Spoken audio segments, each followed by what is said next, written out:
Is your teenager's screen time out of control? Well, let's talk about that today on Tips on Teens. My name is Kent Toussaint. I'm a licensed marriage and family therapist, and I specialize in helping kids, teens, and families to live happier lives. I lead two organizations, Teen Therapy Center and the nonprofit 501c3 organization, Child and Teen Counseling, both here in Woodland Hills, California. And every Wednesday at noon, I jump on to Facebook Live to answer your parenting questions. Let's answer today's. My son is 13 and his screen time is getting out of control. It wasn't really a problem for us until recently. We got him his own Chromebook a few months ago because the school one wouldn't allow him to play Minecraft with his cousin remotely.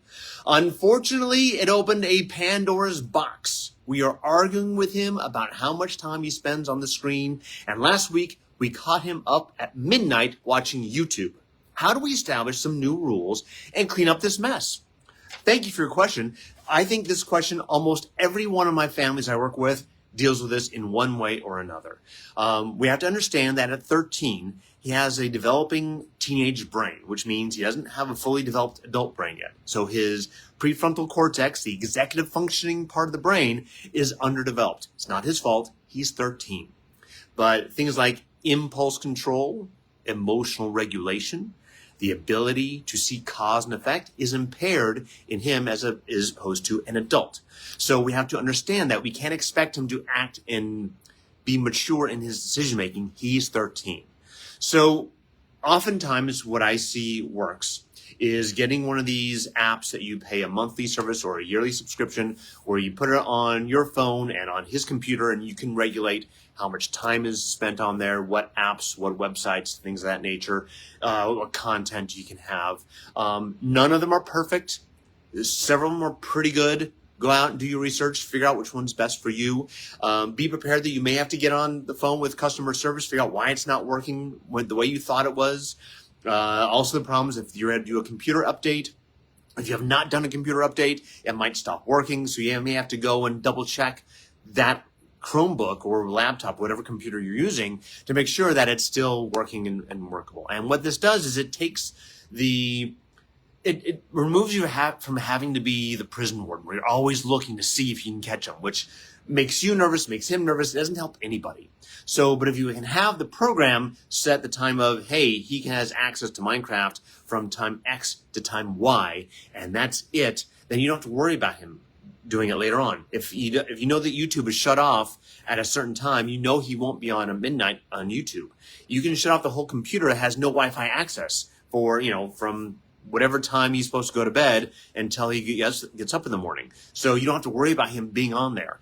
None of them are perfect again, but these help because it helps reduce some of these arguments. Now, he may still get frustrated. He may still get mad and say, hey, all my friends are online. I can't be online. It's not fair.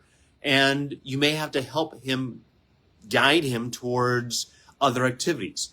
Family board game night, making cookies together, taking the dog for a walk, shooting hoops in the front yard, whatever that is. You may have to help guide him because he doesn't know how to self-soothe because maybe his screen time usage has been since he was 2, depending on who the kid is, right? And if kids who've been raised, digital natives, we are digital immigrants, but digital natives, people who are born into this digital world, oftentimes have been so used to having no sense of boredom because they never have boredom because they always have a screen, they have a hard time tolerating it. And of course, when you take boredom away, you take creativity away, take exploration away, and self-awareness away. So it's important to have some of that downtime to be bored, to have your thoughts. So anyways, I would encourage you to get one of those programs and work it out and work out with him. Make sure he has some voice in the limits and boundaries. Create opportunities for him to earn more screen time. Notice I said earn, not just not bribery. Like, hey, you're doing all these things. You joined the track team. You're, doing on your homework. You have earned a little extra time. But again, it's about earning and not about extortion. You also want to make sure that it's something that is within reasonable grasp. If it's too hard to do it, then, he gets deflated. Anyways, it's a big topic. I have sessions upon sessions talking about this, so we're only doing a little bit of time here. But thank you for your question. If you'd like me to answer your questions here on Tips on Teens, email us at tipsonteens@teentherapycenter.com or direct messages right here on Facebook. We love your questions. Also, you can join our Facebook group, Tips on Teens, and you can post the questions there as well. Again, my name is Kent Toussaint with Teen Therapy Center and Child and Teen Counseling, and I'll see you guys all next week. Bye-bye.